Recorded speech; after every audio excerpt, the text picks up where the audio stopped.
He almost didn't stop. The light had turned green, the traffic behind him was impatient, and he had places to be. But something in the corner of his eye, made him freeze. A figure sitting alone on the curb, her head bowed, hair tangled, hands resting on her knees. She wasn't holding a sign, wasn't begging for anything. She just existed, quietly, like someone who had been erased from the world but hadn't stopped breathing. Patrick Mahomes blinked. Once. Twice. And then the memory hit him so fast he felt his chest tighten. That wasn't just anyone. That was Emily. He hadn't seen her in nearly 20 years, not since the summer before senior year.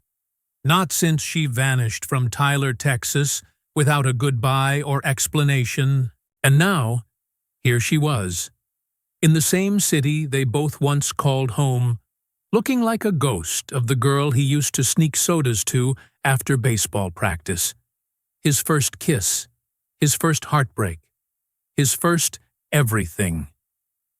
The car behind him honked. Herdy didn't move.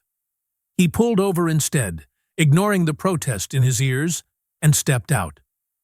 As he approached, her face came into focus. There were lines now, deeper than any 29-year-old should have. Her skin was weathered, her shoulders drawn in, her eyes vacant. But it was her. No doubt. Emily? She didn't flinch. Her gaze stayed down. Emily, he repeated, softer this time. She looked up. Her reaction wasn't dramatic. No wide-eyed gasp. No sudden sob. Just a slow, tired blink, and a faint furrow in her brow, like trying to place a dream she half remembered. "Patrick?" she said, almost unsure. He crouched beside her, heart pounding. "Yeah, it's me." For a second, they just stared. He waited for something familiar in her expression. A flicker of the old Emily, the girl who once traced constellations into his palm during lunch breaks. But all he saw was exhaustion. What happened to you?" She looked away. "Life," she said. Patrick swallowed hard. "You disappeared." "I had to." "Why?" She opened her mouth, then closed it. Her hands tightened around her knees. "I'm sorry," she whispered. "I didn't think you'd remember me." He shook his head, stunned.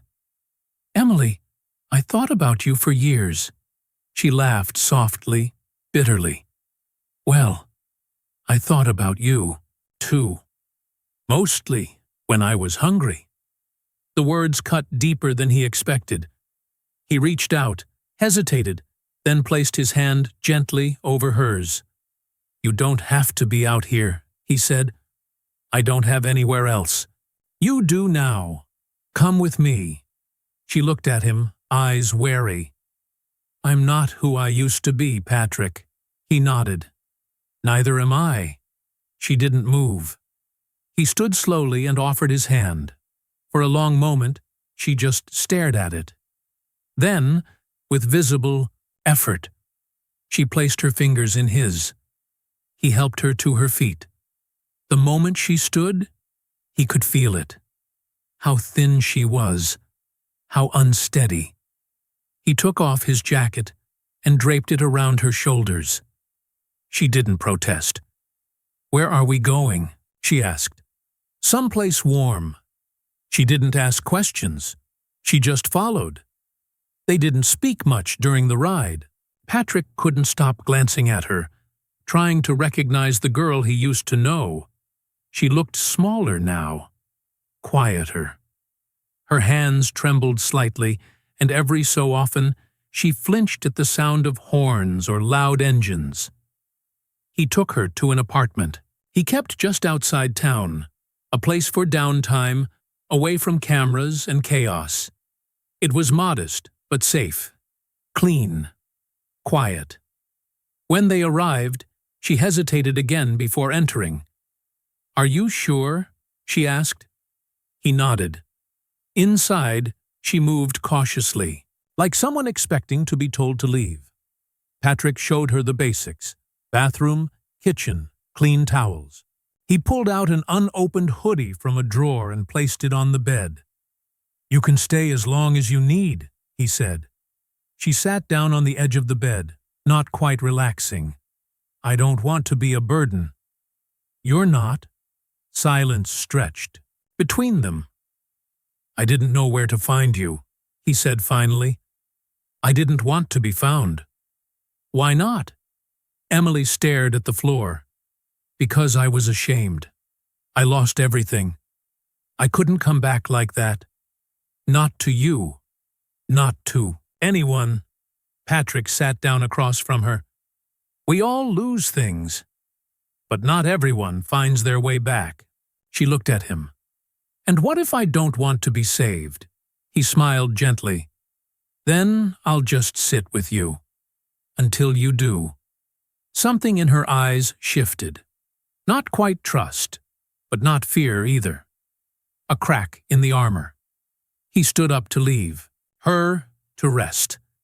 "I'll come back tomorrow. We can talk more then." She didn't respond, just nodded. As he closed the door behind him, Patrick leaned against the wall, head tilted back. The weight of everything hit him at once. The years, the silence, the fact that he'd gone on with life never knowing she was out here, surviving day by day. And now she was here, the girl he once loved. And for the first time in a long time, he didn't know what to do, only that he wouldn't walk away again. They walked in silence. Patrick didn't ask where she had been all these years. Not yet. It felt wrong to demand answers from someone whose entire body screamed exhaustion. Emily didn't say much either. She just kept walking beside him, her thin arms holding tightly to the jacket he had placed around her shoulders, like a borrowed shield from a world that no longer made space for her. When they reached his SUV, Patrick opened the passenger door gently, as if any sudden movement could break the fragile thread that had just been tied between them. Emily hesitated. She looked at the seat, then at her hands, covered in a layer of street dust, nails bitten down, skin cracked from too many nights sleeping outside. She stepped back. "I'll get your car dirty," she murmured. Patrick paused, then knelt in front of her. "Emily, I'm not asking you to be perfect. I'm asking you to come inside." She blinked fast. Something in his voice, not pity, not duty, but memory, made her step forward. Slowly, she climbed in. Patrick shut the door and circled to the driver's side. Once on the road, the silence settled again. This time, warmer. Like an old blanket from childhood pulled out of a forgotten box. "Do you still play piano?" Patrick asked softly, not taking his eyes off the road. Emily let out a breath that might have been a laugh, or just air catching on a memory. "I haven't touched a piano in 12 years. You used to play that same song over and over. Again. The one with the high notes at the end. What was it?" She stared out the window. "Claire de Lune." "That's right." Patrick smiled to himself. "You said it made you feel like you were floating." "I don't float anymore," she said. That silenced him. Not because he didn't have a reply, but because it wasn't his place to fix what time had torn. At least, not yet. He drove her to a quiet apartment he kept for family when they visited. It wasn't flashy, just clean, warm. A place with a door that locked, a bed that didn't fold, and a kitchen that hummed when the lights came on. When they walked in, Emily froze at the entrance. Her eyes scanned the room like she was looking for traps. "It's just for you," he said. "Stay as long as you want." "I don't have money." "I didn't ask for any." She turned to him, her eyes tired but sharp. "People don't. Help for free, Patrick. Not really. I'm not people. That made her laugh, a dry, surprised sound. It wasn't the laugh he remembered, but it was something, a sound that cracked the walls around her just a little. He showed her where. Things were towels, water, a pair of sweatpants still in their package. She didn't say much, just nodded. At the door, before leaving her to rest, he turned back. Tomorrow, I'll bring you some things. Food, clothes. Maybe. He paused. Maybe we talk more? Emily looked at him. There was a flicker, just one, of something old and unbroken behind her eyes. You really haven't changed, she whispered. Patrick shook his head. I have. I just forgot the best parts. He left her there with that sentence, not to impress her, but because it was true. When he closed the door behind him, his chest tightened. Not with guilt. Not yet. With something worse. Realization. Emily was out there all this time, and he had never asked where she went. That night, sleep didn't come easily. Patrick sat in his kitchen, drinking tea he didn't like, watching the city through the darkened glass. Fame hadn't made him numb. It had made him distracted. He remembered every award, every plane, every season, but not once had he remembered to look back and ask, what happened to the girl who used to sit next to him in the lunchroom with cracked plastic bracelets on both wrists and drawings of galaxies in her notebook? He picked up his phone, typed her name into every search engine. Nothing, no arrests, no online presence, just gone. He remembered the last day he saw her, senior year, spring. She hadn't said goodbye, no note, no message, just vanished. Everyone assumed she moved or dropped out, but no one searched, not even him. He remembered thinking, she would have told me if something was wrong. He remembered being wrong. The next morning, Patrick arrived at the apartment with a few bags. Emily answered the door in the same clothes, but her hair was washed, her face a little less haunted. The room smelled like soap and coffee. Good morning, he said, handing her a brown bag. There's banana bread in here. You used to love that. She took it slowly, as if unsure it was real. They sat at the table. For a moment, neither spoke. Then she broke the silence. Do you want to know what happened? Patrick didn't answer right away. He looked at her, really looked, not at her appearance, but at the cracks in her voice, the tremble in her fingers. Only if you want to tell me. She nodded. My stepfather, she said. 2 words. 1 wound. He wasn't safe.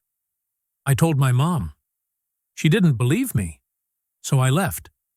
I had nowhere to go. I thought it would be just a few nights. And then it turned into years. Patrick's jaw tightened. I had no idea. I know. That's why I never called you. I didn't want to be the person who brought that kind of mess into your life. He reached across the table. She didn't pull away this time. You were never a mess, Emily. You were just lost. And I should have looked for you. Her eyes filled, but the tears didn't fall. She blinked them back with practiced ease. You were always chasing the sky, she said. You were meant for it. Patrick's voice dropped. Maybe. But you were the ground. You were what made me steady. That was the first time she smiled. Really smiled. It didn't fix anything, but it lit the room like something precious had been recovered. He didn't say it then, but he knew.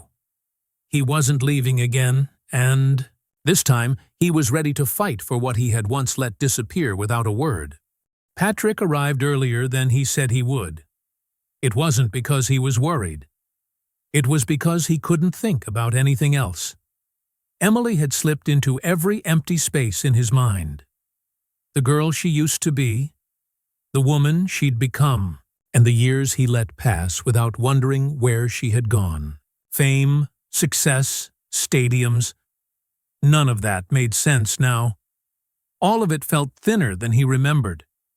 He stood outside the apartment door for a few seconds before knocking. When it opened, Emily was standing there in the hoodie he'd left, hair damp from a recent shower and a cup of coffee in her hand. "I figured you'd come early," she said, without surprise. Patrick gave a small smile. "You always knew me better than I knew myself." She stepped aside, letting him in. The air inside the apartment smelled faintly of cinnamon. He noticed a small candle burning near the kitchen. She had straightened the bed, folded the towels, and opened the curtains. It was still a temporary shelter, but it already looked more like a home. They sat across from each other at the small dining table. Patrick placed a grocery bag on the surface. "I brought some things," he said. "Fresh. Fruit. Some books. I didn't know what you liked anymore, so I just guessed." Emily looked inside, pulling out a paperback with a faded cover. She smiled softly. "This one," she said. "I used to check it out from the school library and read it in the hallway after lunch." Patrick's face lit up. "You remember?" "I remember everything," she said quietly. There was a pause, one of those heavy silences that arrives when two people are dancing around something too fragile to name. "Patrick," she said, eyes not meeting his. "I didn't just vanish. I ran." He nodded, waiting. "My stepfather, he was dangerous. Not in the obvious way. He never hit me. But he watched me like I wasn't human. Like I was something he could keep." Patrick's jaw tensed. "I told my mother. She told me not to lie. And then I stopped talking." Emily traced the rim of her cup with one finger. "One night, I packed a backpack and left. I thought I could stay with a girl from school, but her mom found out and kicked me out. I had no plan. Just this idea that it couldn't be worse than home. And it was," she added, her voice flat. "It was worse." Patrick didn't speak. Not yet. She needed to finish. "I slept in bus stations, behind dumpsters. I met people, some kind, some not. I worked in diners, cleaned bathrooms, did whatever I could to survive. But it's exhausting, Patrick. Being invisible. Being alone for so long that you forget how it feels to hear someone say your name like it matters." His chest ached. "You should have called me. I was 17. You were becoming a star. I saw your face on TV. I thought, what would I even say? Hi, remember me? I live in a shelter now." Patrick reached across the table again, this time with both hands. She let him hold hers. "You were never a burden. You were my best friend." She blinked, holding back tears. "I didn't want to ruin the version of me you carried." He shook his head. "The version I carried missed you every day." She finally met his eyes. "Do you know what hurts the most? That even in all those years, no one ever asked where I went." Patrick felt like someone had punched the wind out of him. It was true. In school, when Emily disappeared, there were rumors. Maybe she moved. Maybe she got sick. Maybe she ran off with someone. But no one followed up. No one looked. Not even him. He could blame football. He could blame distractions. But the truth was simpler. He hadn't cared enough to ask. And now, sitting in front of her, all those years later, he hated that part of himself more than anything. I can't fix what happened, he said, but I can be here now. She didn't respond, just nodded, her eyes shining. Later that day, they went for a walk. It wasn't far, just around the block. But Emily hadn't walked outside in daylight like that in a long time. At first, she kept her head down, avoiding eye contact with everyone. But Patrick walked beside her without rushing. He pointed out things, a bakery that had replaced, their old library, a mural on a wall that hadn't been there when they were teens, a bench that still had their initials carved beneath it, faded but stubborn. When she saw it, she stopped. "You really did that?" she asked, almost laughing. Patrick grinned. "With a pocket knife. Got grounded for 2 weeks." She shook her head, touched the carving with her fingers. "I forgot this existed." "You didn't forget. You just didn't expect it to still be here." They sat down, the city moving around them. People passed, some recognizing Patrick, some not. But no one recognized Emily. "Not yet. I keep thinking this is temporary," she said, watching a dog walker pass. "That I'll wake up tomorrow back on the street." "You won't," he said. "You're not alone anymore." She looked at him. "I don't know what comes next. Then let's figure it out together." It wasn't romantic. It wasn't dramatic. It was just real. Two people, once broken by time and distance, trying to stitch something whole from the fragments that remained. When they got back to the apartment, Emily hesitated at the door. "Can I ask you something?" she said. "Anything." "Why now? After all this time? Why are you helping me?" Patrick thought for a moment. "Because I owe you," he said. "You were the first person who ever saw me. Really saw me. Before the cameras. Before the games. And I let you disappear. I never want to make that mistake again." She stepped inside, then turned to him. "I don't know if I believe in second chances." He nodded. "Then let me earn the first one." And this time, when the door closed behind her, it didn't feel like an ending. It felt like a beginning. It started with a photo, a blurry, long-lens shot posted by a gossip account with too many followers and no concern for truth. Patrick Mahomes walking next to a woman in a worn hoodie, her face angled slightly down, her frame almost hidden beneath his oversized jacket. The caption was snide, meant to provoke "NFL star seen escorting mystery homeless woman in Texas." "What's going on, Patrick?" Within hours, the story spread. Speculation turned cruel. Theories erupted like fire across every platform. Was she a fan? An addict? A mistake?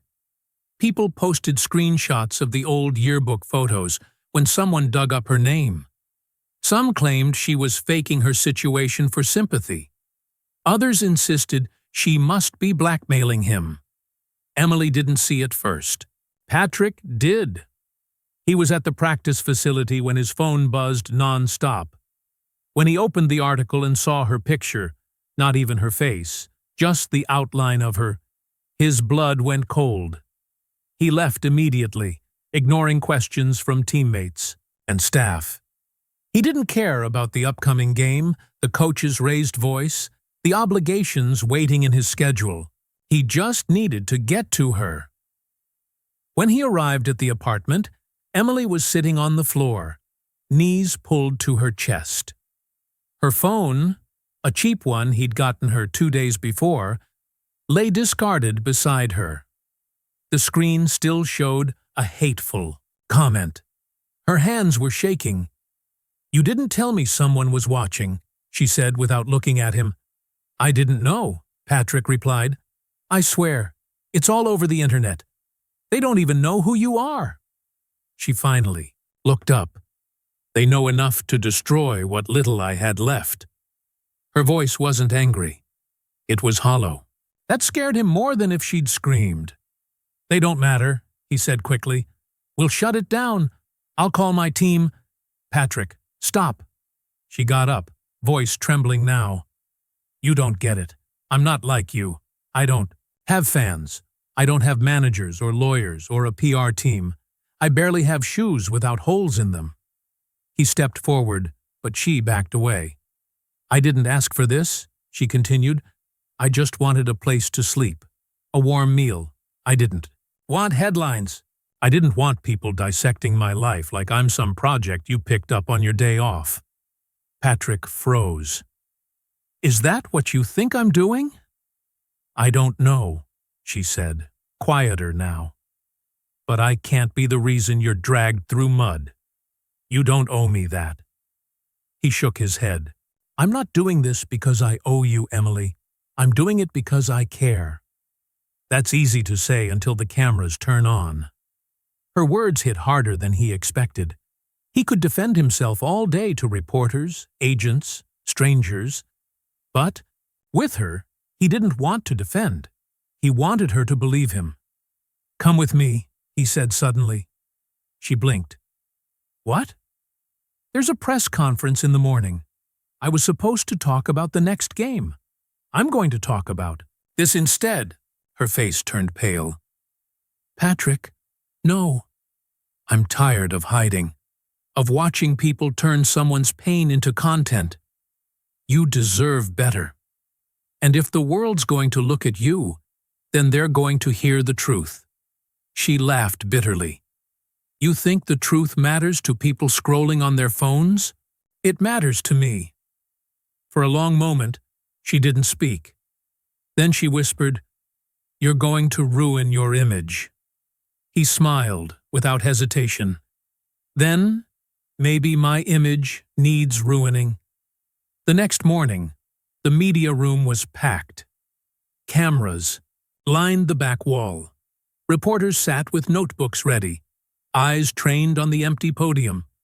Patrick stood behind the curtain, hands in his pockets, heart hammering. He wasn't nervous about what he would say. He was nervous about how much it would matter to her. When he stepped out, flashes exploded. The room quieted. A reporter asked about his ankle injury, another about the offensive line. Patrick raised a hand. "I'll get to that. But first, I want to talk about something more important." He paused, took a breath. "You've all seen the photos. You've read the stories. The woman I was with, her name is Emily Johnson, and she's not a stranger. She's someone I grew up with, someone I cared about deeply and lost touch with. A few days ago, I saw her again. Not as a story, not as a scandal, but as a person." He scanned the crowd. No one interrupted. "She's been through things none of you could imagine. Things I didn't know. Things I should have asked about a long time ago. And while everyone's busy speculating, I want to be clear. Helping her wasn't charity. It was overdue." The silence was sharp. "I won't be answering questions about her past, because it's not mine to share. What I will say is this. The way we talk about people matters. The way we ignore suffering until it's convenient to gawk at matters. And if you think less of me for caring, that's on you." He stepped back from the podium. That was it.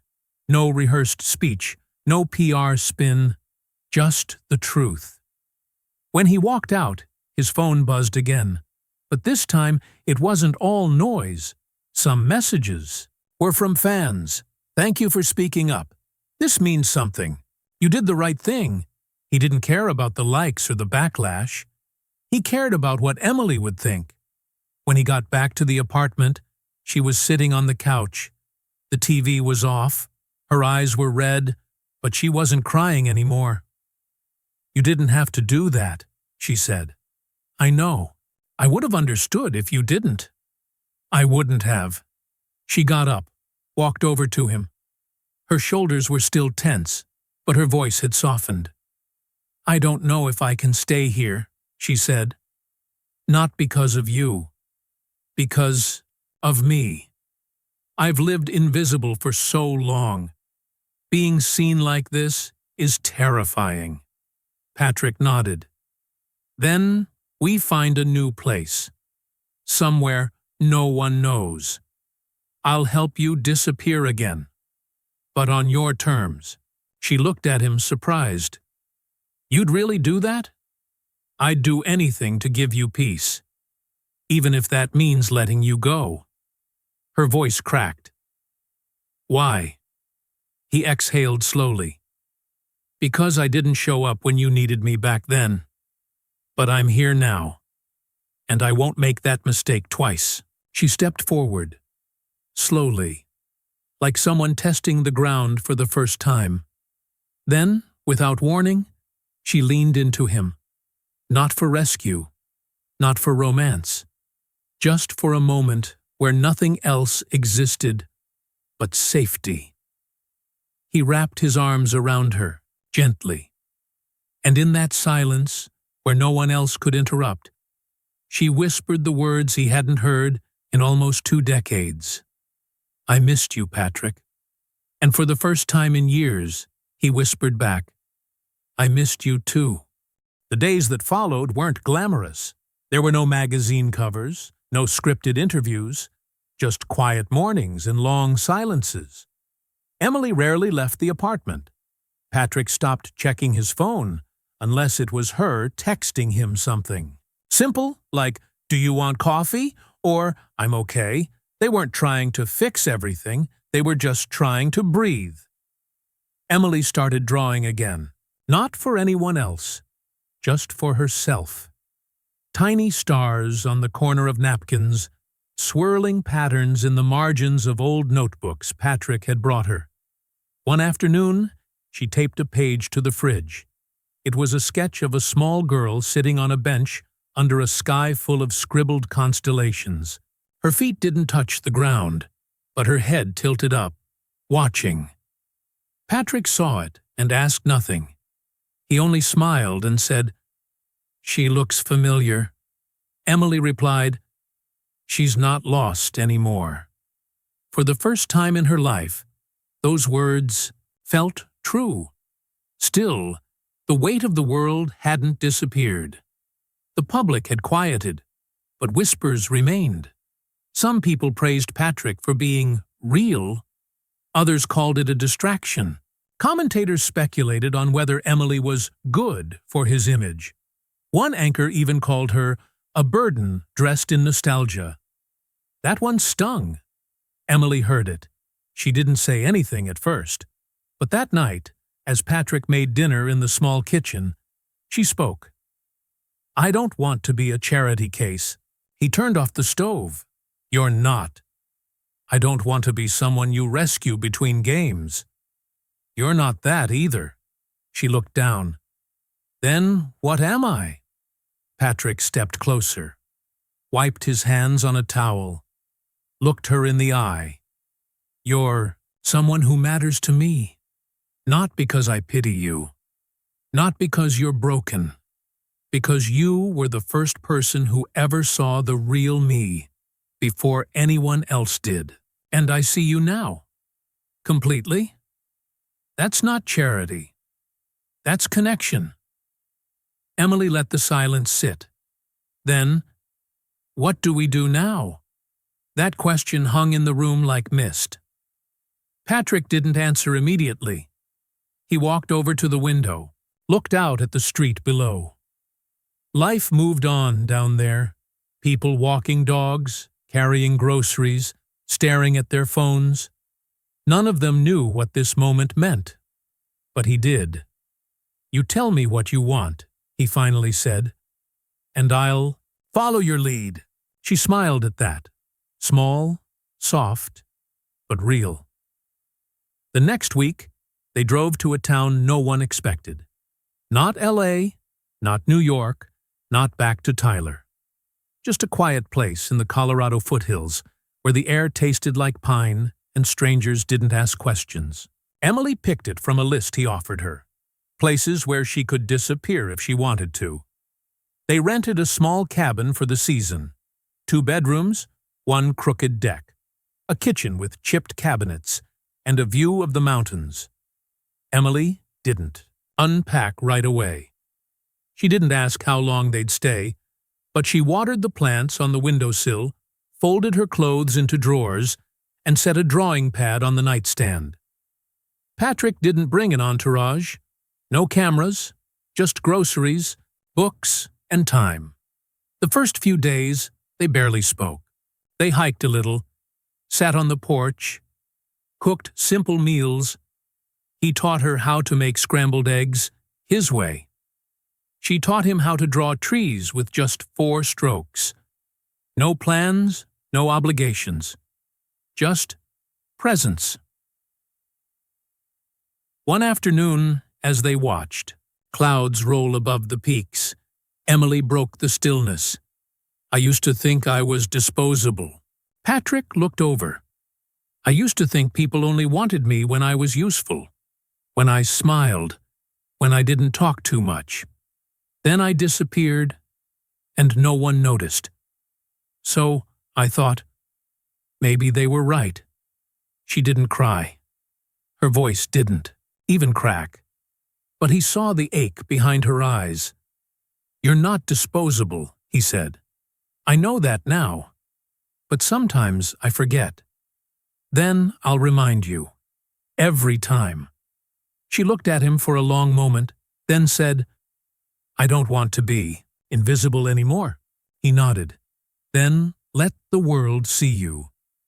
But not as your shadow. Not as the girl Patrick Mahomes saved." He smiled. "As Emily Johnson, artist, survivor, woman who found her way back." She laughed. A full laugh this time, light and loud. "You always did talk like you were in a movie," he chuckled. "Only when it's about you."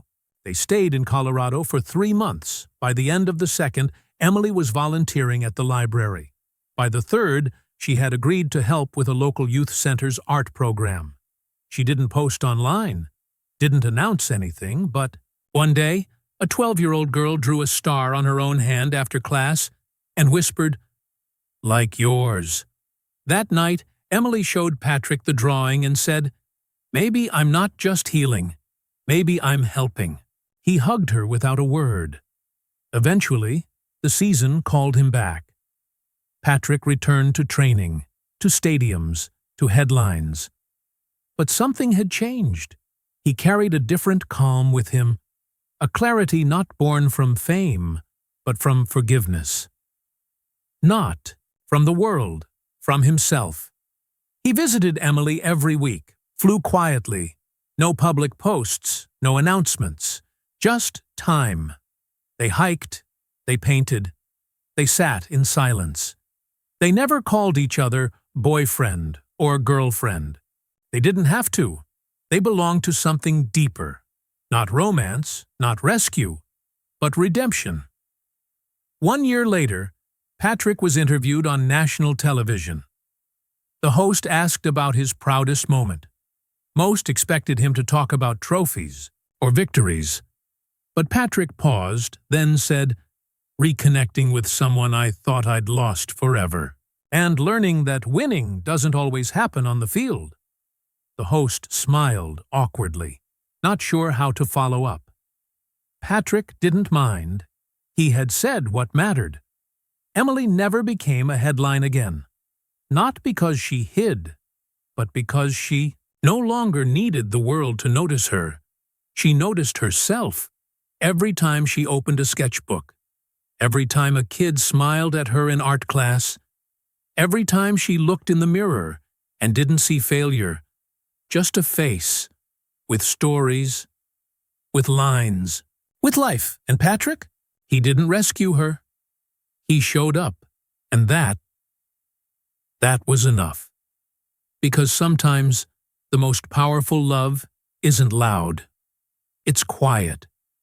It's choosing someone every day, even when the cameras are off, even when no one's watching, even when they forget how to choose themselves, until you remind them they're worth it. Again and again and again.